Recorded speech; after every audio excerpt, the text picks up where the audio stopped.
பள்ளியில் இன்னைக்கு ஒரு கலை நிகழ்ச்சி நடந்தது. அதில் ஒரு படம் ஸ்டேஜில் போட்டிருந்தாங்க. அவரோட படம் தான்மா வரைஞ்சிக்கிட்டு இருக்கேன். பார்த்து வரைய ஒரு படம் இல்லையா? இல்லைம்மா, என்னோட மனசில் அவருடைய உருவம் பதிந்திருக்கு. அவரோட கண்ணை பார்த்தா அவ்வளவு ஒளிமயமாக இருந்தது. அவரோட பார்வையில் இரக்கம், கருணை, அன்பு, மன்னிப்பு, சேவை செய்யும் ஆர்வம், இப்படி அப்பப்பா அந்த பார்வையில் அவ்வளவு அர்த்தம் இருந்தது. உண்மையிலே அழகா இருக்குது. அப்புறம் அவரோட முகம் ரொம்ப அழகா கடவுளோட அருள் நிறைந்திருந்தது. அவரோட கையில் புத்தகம், சிலுவை எல்லாமே இருந்தது. கையை பார்த்தா நிறைய சாதனைகள் செய்தது போல இருந்ததும்மா. மொத்தத்தில் அவரோட உருவம் என்னோட மனசில் முழுமையாக பதிந்துடுச்சு. ஆமம்மா, அவரோட கண்களை பார்க்கும்போது அன்போடு அமைதியான பார்வை, கனிவோடு கரிசனையான பார்வை, என்னுள் ஒளிந்திருக்கிற நிறைய கேள்விகளுக்கு இந்த வெளியிலே விடை தெரியுது. ஒவ்வொரு முறையும் அவரோட முகத்தை பார்க்கும்போது விடியலை காண்பது போல், விடிந்தும் மறையாத விடிவெள்ளி போல், ஏற்ற பணியில் சிகரம் தொட்டாற்போல் எளிமையும் தெளிவுமா இருக்குது. சிலுவையை ஏந்திய கைகளை பார்த்தா ஏதோ ஒன்றை பிடித்திருக்கிறது போல இல்லாமல் கடவுளின் மறைபொருள் புதையலை பிடித்தது போல இருக்குது. குறிக்கோள் இல்லாத மனிதனிடத்தில் குறிப்போடு பெண்களை வாழ கற்றுக் கொடுக்கிறவரோ? என்னை பார்த்து எழு, நட, வீறுகொள் என சொல்கிற மாதிரி இருக்குது. ஒரு படத்தை பார்த்தா அது பார்வையே கவரும். ஆனால் இவரோட படத்தை பார்த்தா தேடலின் தேவாமிர்தமாய் தோன்றுதம்மா. டயானம்மா, உங்கள் பொண்ணு ஸ்கூலுக்கு கிளம்பிட்டாளா? நான் ஸ்கூலுக்கு போகிறேன். உங்கள் பொண்ணையும் கூட்டிகிட்டு போகவா? சரிம்மா. கனகா டீச்சர் இங்கே வாங்க. அவள் படம் வரைந்து வச்சிருக்கிறா, அதை வந்து பாருங்க. இதோ வந்து பார்க்கிறேன். டயானா, மிகவும் அழகாக வரைஞ்சிருக்கிறியே. இவர் யாருன்னு தெரியுமா? இவர் பெயர்தான் இறை ஊழியர் லூயிஸ் சவனியின் துப்பி. இவர்தான் மரியன்னை சபை அருட்சகோதரிகள் உருவாவதற்கு காரணம். இவரிடம் வேண்டினால் நிறைய காரியங்கள் கிடைக்கும். எங்கள் பள்ளியில் கூட போன வாரம் ஒரு ஆசிரியருக்கு புதுமைகள் செய்திருக்காரு. என்னன்னு கொஞ்சம் சொல்லுங்களேன், கேட்போம். அதுவா, அவங்களே சொல்லுவாங்க, கொஞ்சம் கேளுங்களேன். குடும்பத்தில் நடந்த பல்வேறு மனக்கவலையின் மத்தியில் நான் இருந்தபோது எங்கள் பள்ளியில் இறை ஊழியர் லூயிஸ் சவேனியன் துப்பிய அடிகளார் அவர்களின் 150வது விண்ணகப் பிறப்பின் நினைவு நாள் 16/10/2024 அன்று காலை 9:30 மணிக்கு கொண்டாடப்பட்டது. எங்கள் பள்ளி தலைமையாசிரியர் அவர்கள் இறை ஊழியர் துப்பிய அடிகளின் உருவம் தாங்கிய புகைப்படத்தை கையில் கொடுத்து பவனியாக எடுத்து வர சொன்னார்கள். அப்போது என் மகளின் எதிர்காலம் நன்றாக அமைய ஜெபித்து கொண்டே தந்தை அவர்களின் புகைப்படத்தை பவனியாக எடுத்து வந்தேன். அன்றைய நாள் முழுவதும் அவரிடம் என் குடும்பத்திற்காக வேண்டிக் கொண்டேன். அன்று இரவே மாலை 7 மணி அளவில் என் மகள் சிங்கப்பூரிலிருந்து தொலைபேசியின் மூலம் நல்ல செய்தி சொன்னாள். அந்த செய்தி என்னவென்றால், சிங்கப்பூர் உமன்ஸ் கிரிக்கெட் இன்டர்நேஷ்னல் டீமில் விளையாட வாய்ப்பு கிடைத்ததாகவும், இந்த வாய்ப்பு யாருக்கும் கிடைக்காதம்மா, ஏனென்றால் சிங்கப்பூரில் பிறந்து குடியுரிமை பெற்றவர் மட்டுமே இந்த வாய்ப்பு அளிக்கப்படும். ஆனால் ஒரு புதுமையாக தமிழ்நாட்டில் உள்ள கள்ளக்குறிச்சியில் பிறந்த என் மகள் ரேச்சலுக்கு சிங்கப்பூர் கிரிக்கெட் கிளப்பில் தேர்வு செய்யப்பட்டால் என்ற செய்தி கிடைத்தது. மேலும் ESPN ஸ்டார் ஸ்போர்ட்ஸில் என் மகள் பெயர் இடம்பெற்றது என்ற செய்தியும் கிடைத்தது. அடுத்த நாளே அனைத்து அருள் சகோதரிகள் மற்றும் ஆசிரியர்களிடம் இந்த புதுமையை மகிழ்ச்சியுடன் பகிர்ந்து கொண்டேன். இறை ஊழியர் லூயிஸ் சவேனியன் துப்பிலி அடிகளார் அவர்களுக்கு எங்கள் குடும்பத்தோடு இணைந்து நன்றி செலுத்தினோம்.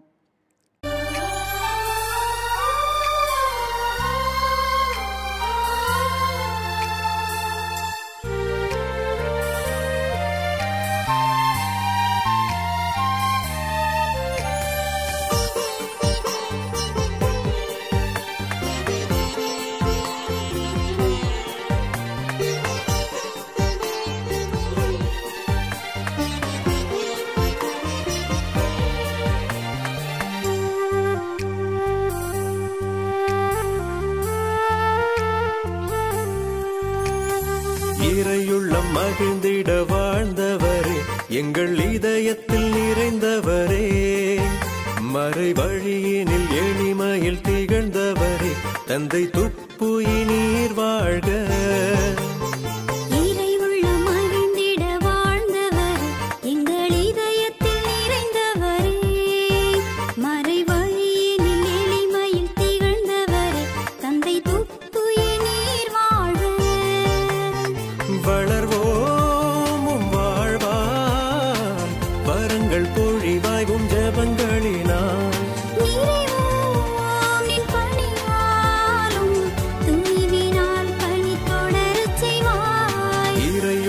மகிழ்ந்திட வாழ்ந்தவரே, எங்கள் இதயத்தில் நிறைந்தவரே, மறை வழியினில் எளிமையில் திகழ்ந்தவரே, தந்தை துப்புயி நீர் வாழ்க. அப்பப்பா, இவ்வளவு புதுமை செய்திருக்கிறாரா? கேட்கிறதுக்கே ரொம்ப ஆச்சரியமா இருக்கே. சரி, நேரம் ஆகிட்டது, நாங்கள் கிளம்புறோம். டீச்சர், நான் படம் வரைஞ்சேன் தானே, அவரை பற்றி எனக்கு இன்னும் கொஞ்சம் சொல்லுங்களேன். அப்படியா டயானா? அவரை பற்றி தெரிந்து கொள்ள உனக்கு இவ்வளவு ஆசையா, ஆர்வமாக இருக்கிறியா? சரி சரி, சொல்கிறேன் கேளு டயானா. 1806ஆம் ஆண்டில் ஆகஸ்ட் மாதம் 18ஆம் நாளில் ஆனந்த விடியலில் பிரான்சில் சான்ஸில் ஆண்டவன் அருளால் எத்தேமே லூயி துப்பியி விக்துவார் ரெமியின் புதல்வனாய் ஆசிர் நிறைய உருவாகி அகிலமெங்கும் திருவாகி ஆன்மீகத்தை அடிக்கல்லாய் இறை சாயலை பாடமாய் ஆண்டவரை தலைவராய் கொண்டு இறை அழைப்பை ஏற்று ஆயரின் செயலாளராய் குருமடத்தின் அதிபராகி ஆர்வமுடன் இறை வார்த்தையை பறைசாற்றினார். 1000 திட்டங்களுடன் புதுவைக்குள் புகுந்து ஆற்றலுடன் மொழிகள் பல பயின்று ஆக்கமுடன் பெங்களூரிலும் புதுவையிலும் செயலாற்றி ஆவியின் அற்புதமான அருங்கொடைகள் நிரம்ப பெற்று ஆழ் மனதின் தெளிவான எண்ணங்களை புத்தகமாக்கி ஆயனாக மக்களை நல்வழியில் உருவாக்கி ஆடுகளுக்கு இறையரசின் வழிகாட்டும் விளக்காகவும் ஆயுக்கு பின் பெண் கல்வி தேவை என்று உணர்ந்து 1844ஆம் ஆண்டு ஆயர் பேரவை இறுதியில் அக்டோபர் 16ஆம் நாள் ஆனந்தமாய் மாதா இதய சபையை ஆரம்பித்தார். 1844ஆம் ஆண்டு மாபெரும் விடியலாய் பெண்களின் விடுதலைக்காய் இறை ஊழியர் லூயிஸ் சவனியன் துப்பிய அடிகளார் தோற்றுவித்த மரியன்னையின் மாசற்ற இதய கன்னியர்கள் சபையில் அவர் தோற்றுவித்த பணிகள் இன்றும் நிறைவான பலனை தந்து கொண்டிருக்கிறது. அப்படி என்னென்ன பணியெல்லாம் அவர் தொடங்கி வைத்தார்?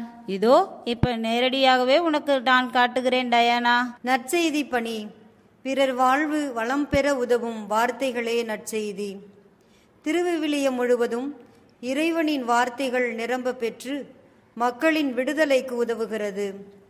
அடிமை தலைகளிலிருந்து உரிமை வாழ்வுக்கும், இருளிலிருந்து ஒளிக்கும், இறப்பிலிருந்து வாழ்வுக்கும் மக்களை அழைத்து செல்லும் மாபெரும் பணியாம் நற்செய்தி பணியினை அறிமுகப்படுத்தி கிறிஸ்துவை உலகறிய செய்தவர் இறை ஊழியர் லூயிஸ் சவீனியன் துப்பியி அவர்கள்.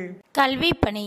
ஒரு பெண் கல்வி கற்றால் ஒரு குடும்பமும் அதன் வழி இவ்வுலகமும் கல்வி கற்கும் என்பது பழமொழி. அதற்கென பெண் கல்வியின் முக்கியத்துவத்தை உணர்ந்து கல்லாமை என்ற இருளை அகற்றி கல்வி ஒளி ஏற்றி வைத்து இன்று எண்ணில்லாத பெண்கள் உலகின் எத்திசையிலும் பல்வேறு துறைகளில் சிறந்து விளங்க வழிகாட்டினார் லூயிஸ் சவீனியன் துப்பியி அவர்கள். மருத்துவ பணி. மருத்துவர் நோயற்றவருக்கு அல்ல நோயுற்றவருக்கே தேவை என்பதற்கு ஏற்ப நோயுற்றவர்கள் நலம் பெற்று வாழ கை வைத்தியத்தினை, அதாவது மூலிகைகள், நாம் அனுதினம் பயன்படுத்தும் பச்சிலைகள் வழியாக மூலிகை மருத்துவத்தினை ஆரம்பித்து மக்கள் உடல்நலம் பெற்று வாழ வழிகாட்டியவர்தான் இறை ஊழியர் லூயிஸ் சவீனியன் துப்பியி அடிகள் அவர்கள். சமூக பணி. மக்கள் பணி இறைவனுக்கு செய்யும் மகத்தான பணி. இறைவனால் படைக்கப்பட்ட அனைவரும் சமம், அனைவருக்கும் அனைத்தும் சமம். வேற்றுமை களைந்து ஒற்றுமை உணர்வுடன் வாழ்வதற்கு வழியாக அமைவதே சமூக பணி. மாற்றங்கள் ஒன்றே மாறாதது என்பதை உணர்ந்து மாறி வரும் சூழ்நிலைக்கு ஏற்ப மக்களை மனதளவில் உருவாக்கும் பணியான சமூக பணியினை ஆரம்பித்து வைத்தவர்தான் இறை ஊழியர் லூயிஸ் சவி.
சரி, தந்தை தொடங்கி வைத்த பணிகளை தொடர்ந்து எத்தனை வருஷமா அருட்சகோதரிகள் செய்கிறார்கள்? அதுவா 180 வருஷமாக ரொம்ப சந்தோஷமாகவும் இறையருளோடும் அருட்சகோதரிகள் செய்து வருகின்றனர். அப்படின்னா 200வது நூற்றாண்டை நெருங்கி விட்டாங்க அப்படின்னு சொல்றீங்க, சரிதானே டீச்சர்? ஆமா ஆமா, சரியா சொன்ன டயானா. மரியன்னையின் மாசற்ற இதய சபை இன்னும் பல ஆண்டுகள் வாழ்க என்றும் துப்பியை தந்தை வாழ்க என்றும் சொல்லி பாடல் பாடலாம் இப்போ.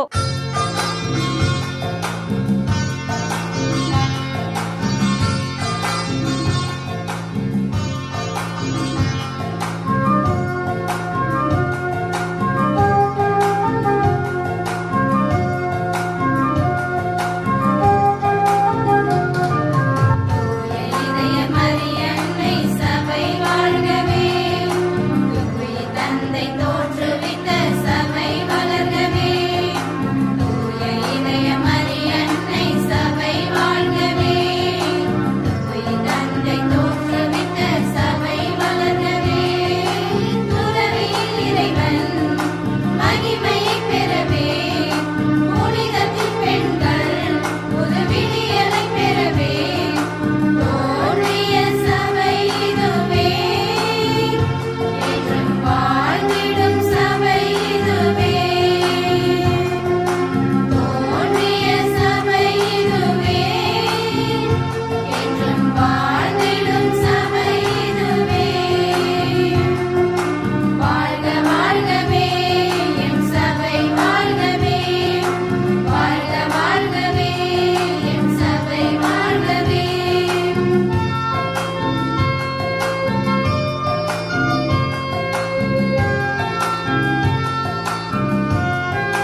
ஊழியர் லூயிஸ் சவேனியன் துப்பியி அடிகளாரின் வாழ்க்கை வரலாற்றை தெரிந்து கொண்டோம். அவர் எழுத்து பணியிலும் சிறந்து விளங்கியவர். வேத புரட்டலை மறுத்தலாகிய சத்திய திருச்சபையின் சுருக்கமான விளக்கம். கான்ஸ்டிடியூஷன் தி லா காங்கிரிகேஷன் டியூ செயின்ட் இமாக்குலே குவர் தி மரி. வேத புரட்டலை நீக்கும் சஞ்சீவி ஆகிய மெய்யான திருச்சபையின் விளக்கம். ஆதிச்சுவடி. நன்றாய் நினை.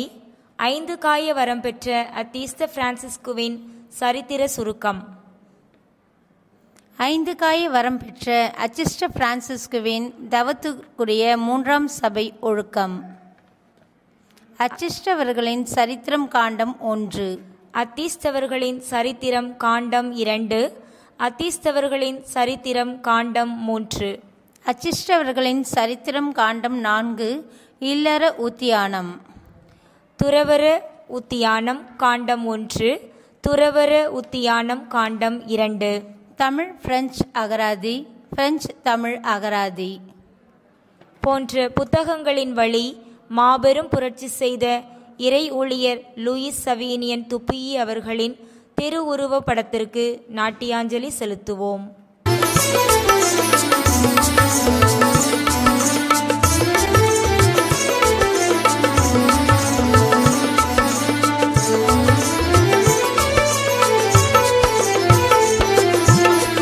ஆற்றலின் ஊற்றாய் ஆவியரருளால் பிறந்த அண்ணல் லூயிஸ் சவேனியன் துப்பியி.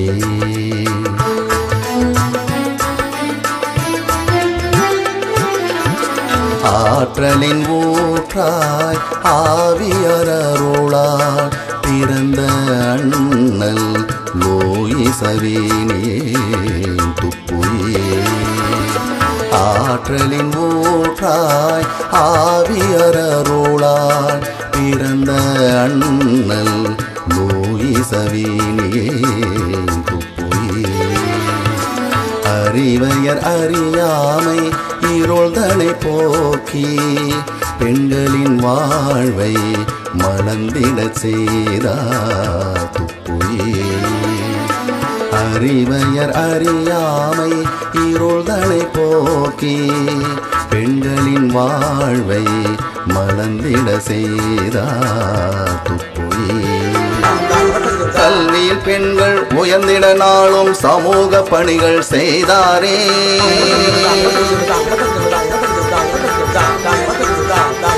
பெருமை சேர்த்தார் இறைவனுக்கு, இறை அடியார் நிலைக்கு உயர்ந்தாரே.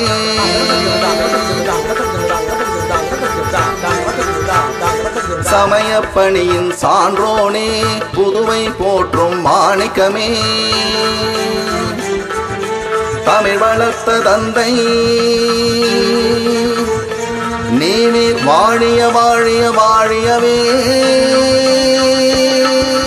வாழிய வாழிய வாழியவே. இந்த வீடியோவை முழுசா பார்த்த உங்கள் அனைவருக்கும் நன்றி. எம் மரியன்னையின் சபை உருவாக்குனர் தந்தை இறை ஊழியர் லூயிஸ் சவேனியன் துப்பியி அடிகளாரின் வாழ்க்கையை தெரிந்து கொண்டீங்க.